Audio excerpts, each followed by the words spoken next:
네, 구독자님들 반갑습니다. 박 작가입니다. 네, 이번 시간에도 알트코인에 대해서 심도 있게 공부하는 시간 한번 가져보겠습니다.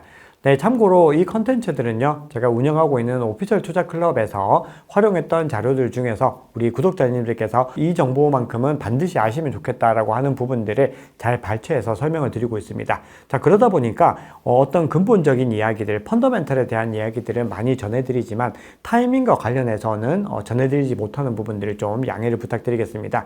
네, 오늘은 온도 파이낸스에 대해서 이야기를 해볼까 합니다. 이 온도 파이낸스가 우리 구독자님들께서도 많은 관심을 가지고 계시고 저희 멤버님들께 소개해 드렸을 때도 굉장히 좋은 반응을 보이셨습니다. 왜냐하면 그만큼 많은 분들이 온도 파이낸스를 투자하고 있고 최근에 가격 흐름이 좋지 않았기 때문에 걱정을 하시는 분들도 많이 계십니다. 그래서 오늘은 온도 파이낸스가 현재 어떤 상황인지 그런 부분들을 여러 가지 지표들을 통해서 한번 살펴보도록 하겠습니다. 자, 그리고 온도 파이낸스 이외에도요, 주목해야 되는 프로젝트들을 몇 가지 소개해 드릴 텐데 요거는 지금의 어떤 시의성의 타이밍이 아니라 우리가 이 프로젝트를 볼 때 어떤 포인트를 주목하셔야 되는지 거기에 집중하셔서 들어주시면 너무 좋을 것 같습니다. 자, 그러면 영상 끝까지 봐주시면 감사하겠습니다. 자, 먼저 지금 최근에 온도 파이낸스가 좋은 성과를 내지 못하고 있는 이유는 무엇이냐면은 RWA에 대한 내러티브들이 고갈됐기 때문입니다. 즉 AI 코인이 올해 초기에 굉장히 많이 떴다가 한번 많이 식었다가 다시 반등하는 움직임을 보이는 것처럼 RWA도 한번 크게 부응을 하고 다시 좀 식는 구간에 있다는 겁니다. 이것이 알트코인의 대세 상승장 흐름과 연결이 되면은 추가적인 상승을 할 수 있는 여력도 충분히 있을 수 있다라는 거죠. 그런데 이 관심이 얼마나 식었는지를 여러 가지 섹터들의 한 달 동안의 퍼포먼스를 통해서 살펴보면은 가장 수익률이 부족했던 게 퍼프덱스라고 하는 탈중앙화된 무기한 선물 거래소가 가장 좋지 못했고 그 다음으로 RWA를 들 수가 있습니다. 그만큼 전반적으로 디파이 관련된 섹터들이 좀 침체된 움직임을 보였다, 이렇게 볼 수가 있겠죠. 네, 그런데 우리가 이 자산을 볼 때는 단기적인 변동성보다는 늘 장기적인 전망들을 보셔야 됩니다. 앞으로 대세 상승장이 다가온다라고 하는 전제로 봤을 때 과연 RWA가 다시 부활할 수 있을 것인가 라고 물어본다면은 그럴 가능성이 높다라고 볼 수 있겠죠.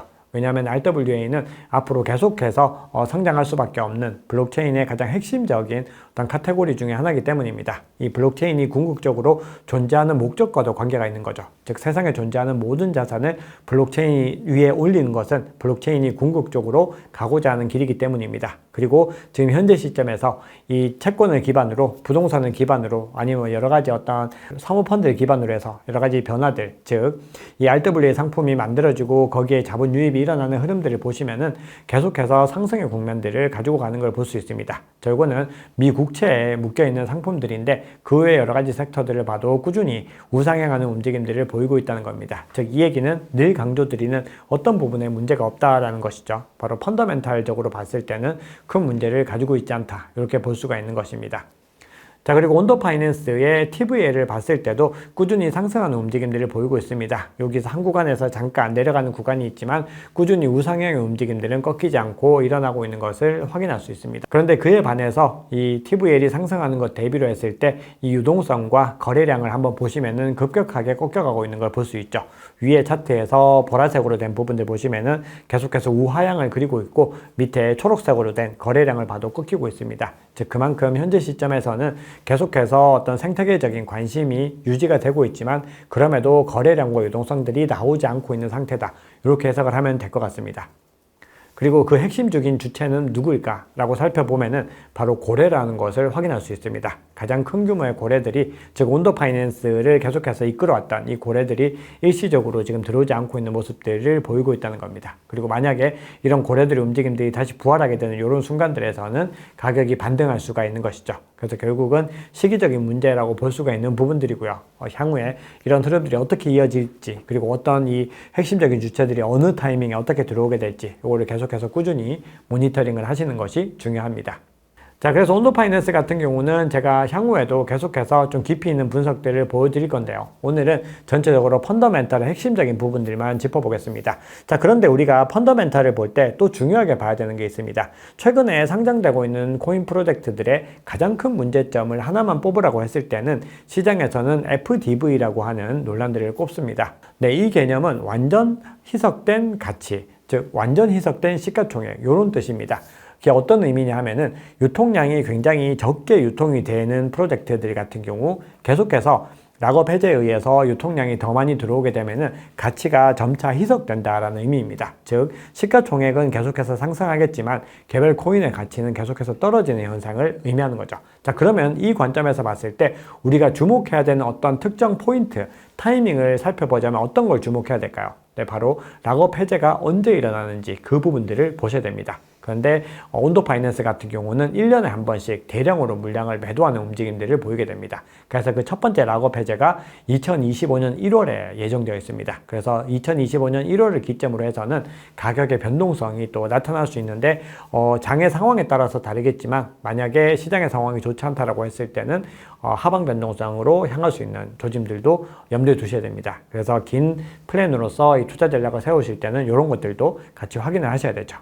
네, 그러면 온도 파이낸스 이외에 지금 주목을 좀 해볼 만한 프로젝트들은 어떤 것이 있는가? 요거를 이제 내러티브적인 측면으로 한번 확인해 보겠습니다. 자, 우리가 펀더멘탈과 더불어서 또 시장에서 중요하게 봐야 되는 것은 내러티브죠. 이 내러티브라고 하는 것은 여러 가지 측면으로 해석될 수 있지만 시장을 움직일 수 있는 어떤 동력, 매력 이런 것들을 의미합니다. 자, 그런데 아톰이라고 해서 이 코스모스에서 기축통으로 사용되는 이 아톰이 10월에 전통적으로 좀 강세 움직임을 보이는 경우들이 많이 있었습니다. 그래서 시장에서는 10월 달에 이 아톰, 이 코스모스가 좀 부활하는 움직임들을 보이지 않을까 이런 전망을 하는 커뮤니티 의견들이 있습니다. 자, 그리고 에이버와 인젝티브라고 하는 프로젝트들은 공통적으로 좀 뽑고자 하는 관점들이 있는데요. 앞서 온도 파이낸스 같은 경우는 매년 한 번씩 크게 락업 해제를 통해서 유통량을 늘려주는 데 반해서 이 에이보라든지 인젝티브 같은 프로젝트들은 물량이 많이 다 풀렸습니다. 인젝티브는 거의 100% 풀렸고요. 에이보 같은 경우도 올해 말을 기점으로 100% 유통이 됩니다. 이 얘기는 장기적인 관점에서 봤을 때 가치를 희석시키는 요인들이 많이 줄어드는 것이다. 이렇게 볼 수가 있는 것이죠. 그래서 이 프로젝트 같은 경우도 지금 시점에서 투자하시라 이런 관점은 아닙니다. 여러 가지 펀더멘털 지표들을 추가적으로 더 봐야 되고 저희 오피셜 투자 클럽에서는 추가적인 정보들을 많이 좀 제공을 드리고 있는데 여기서는 어떤 내러티브적인 관점만 먼저 말씀을 드리겠습니다. 그래서 한번 보시면서 전체적으로 추가적인 정보들 확인해 보시고 어떤 투자 여부를 판단하시면 도움이 될 것 같습니다.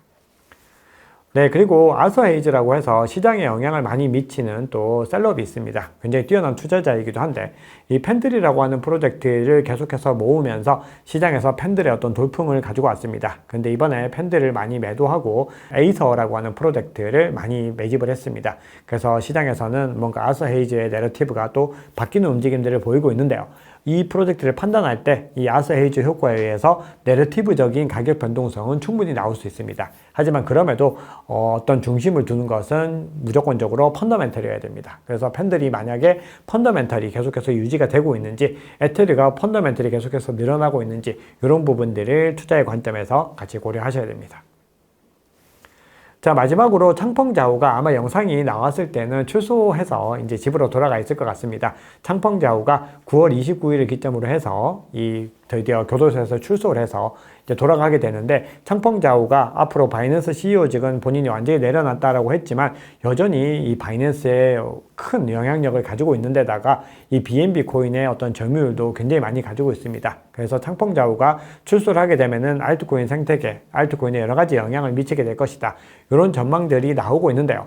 우리 멤버님들 아마도 BNB 코인 같은 것들을 많이 떠올리실 것 같습니다. 근데 그 외에도 커뮤니티에서 회자되는 코인들이 있는데 한번 찾아보시고 또 우리 멤버님들은 어떤 코인이 수혜를 받을 것이라고 보는지 한번 댓글 달아주시면은 그 프로젝트들 중에서 굉장히 중요한 것들을 뽑아가지고 또 새로운 콘텐츠 제공해서 전해드리도록 하겠습니다.